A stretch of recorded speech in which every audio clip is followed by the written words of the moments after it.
तपाईहरु सबजनालाई फेरि पनि मेरो सांगीतिक अभिवादन तथा नमस्कार।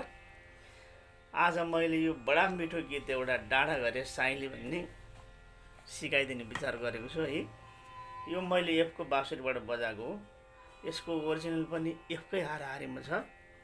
अब एफको बाँसुरी छैन भनेर पनि चिन्ता लिनु पर्दैन। तपाईसँग जुन बाँसुरी छ त्यही बाँसुरीले बजाए हुन्छ।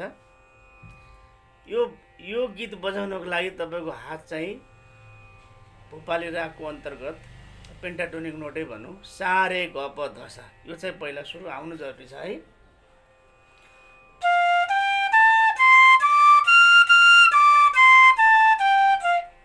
यो भित्र चाहिँ यो गीत छ है।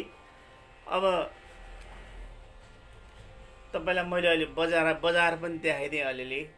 यसो एकदम सिम्पल वेले बेसिकली कसरी बज्छ भन्दा त्यो नसा नसा रगतमा छौ तिमी भन्ने बेलामा पबाट सुरु हुन्छ है यो गीत। स्टार्टिङमा यो पबाट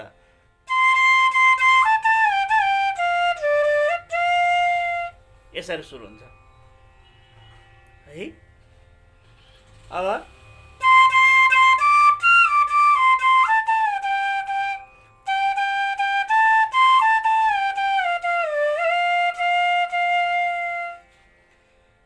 तिमी मलाई parlaye मन पर्ने भन्ने बेलामा फेरि पबाडै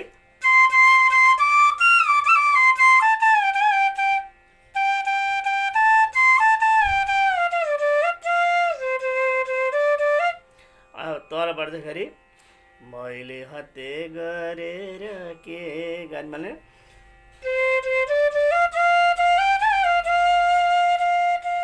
फेरि होई डडाघरे साइली भन्ने बेलामा फेरि पबाट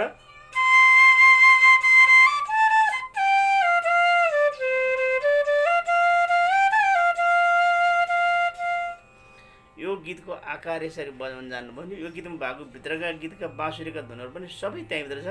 तपाईँले धुन सुन्दै सुन्दै बजाउने कोसिस गर्नु भने सक्नुहुन्छ।